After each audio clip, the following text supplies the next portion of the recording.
Hello Mopar friends, Wayne Brown, the Mopar brake expert. I'm going to give a class on Chrysler master cylinders and disseminate some of this information that I have. Once you watch this, you'll be an expert on master cylinders and you'll be able to educate others, and they'll think you're quite cool. Some quickie little ones to add some juice to it. You know how you can tell the difference between an original master cylinder and an aftermarket clone really quickly? I'll tell you a secret that very, very few people know. Number one, Bendix always bolted their master cylinders up in a fixture. They did not use a lathe. They always bolted their master cylinders up in a fixture. The aftermarket, because of cost and new technology nowadays, they use multi-turret lace. So, an aftermarket master cylinder, such as this one, it has a dimple in the front of it where it's been chucked up in a lathe. Another example, this master cylinder. It has a protrusion stuck on the front of it, a tit, and a dimple where it's been chucked up in a lathe. There you go, my friends. Two little secrets. If it's got a knob on the front of it or a protrusion or a dimple, it's a clone master cylinder. Some people would call it junkers. That's right. All original, forget about the casting numbers on the bottom and what it looks like.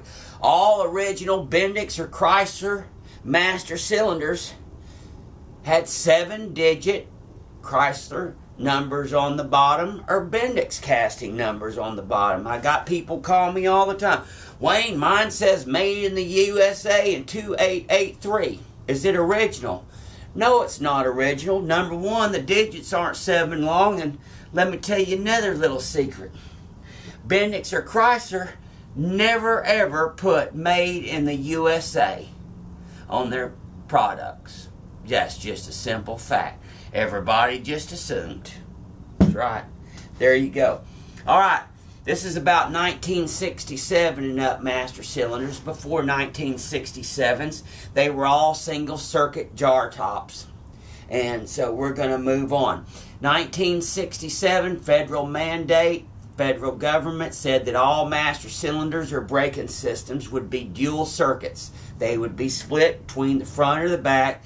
In case something happened, you would have at least one or the other if one system failed. So, we introduced the most prolific Mopar master cylinder ever made. Classic double hump master cylinder right here. Clearly identifiable by this lid, this very complicated stamping. That's why it was never reproduced for decades and decades and decades. Has this bolt down clamp right here. Basically, they made it in 3 versions.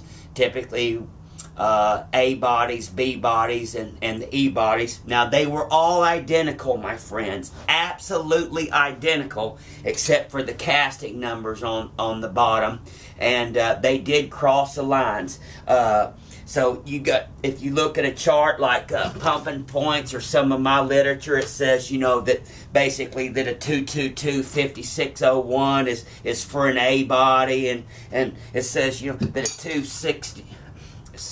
266-0809 is for a B body right here. See this Bendix logo right here is for a B body, and the rare AANFs are for an E body. That's all fine and dandy in a perfect world, but they were all mixed and matched. I've seen a 601 on a B body and an 809 on an E body. They, like I said, once again, they are absolutely identical in every way. All right, my friends, there you go. And every now and then a few of them were date coded, either right over here or right here in the front. Fairly rare. And all drum brake master cylinders in general were left with a natural cast iron finish. And this yellow zinc lid is really the only time Bendix ever did something like that. Colored the lid. Now moving on, disc brake master cylinders used on the C bodies and the Imperials. This great big wonderful master cylinder right here. These disc brake master cylinders of the era had a large, very large 1.1/8" bore that was usually reserved for trucks because they were always coupled with that maximum assist tandem diaphragm Bendix booster, and they had the oomph and the power to push these bad boys. Once again, 1.1/8" bore. This is a casting original Bendix right here, 222-6811. Very good master cylinder. Moving on to the A body, introduced in 1967. This master cylinder is extremely rare, extremely valuable. It's basically a cut-off B body, and it has a 1-inch bore. First time they introduced this 1-inch bore on the disc brake master cylinder, this came on specifically for the A bodies. Casting number 222-5541 with your Bendix logo right here. See, it's cut off. It's a little bit shorter because it was on those brackets for the A body and the hood clearance and stuff. Another neat thing about this master cylinder is what it was used on the extremely super rare, super valuable Hemi Cudas and the Hemi Darts of 1968. Yes, that's where it was used, my friends. And moving on to basically the B bodies in 1967. This is where a lot of confusion comes in. Bendix was notorious for changing like one digit on the casting number or two or whatever, and it would be a completely different unit. Now, as our literature says, all B bodies of that era, basically 67 through 1970, all non-Hemi cars left the assembly line with a 222-6821. It is clearly identifiable. It has this Bendix logo right here. The numbers are great big, like 3/8 of an inch tall. Clearly identifiable, and nobody knows why, but these ports exited on the right hand side over towards the engine, which made things a little bit tight with the bound cover and the exhaust manifolds and stuff like that.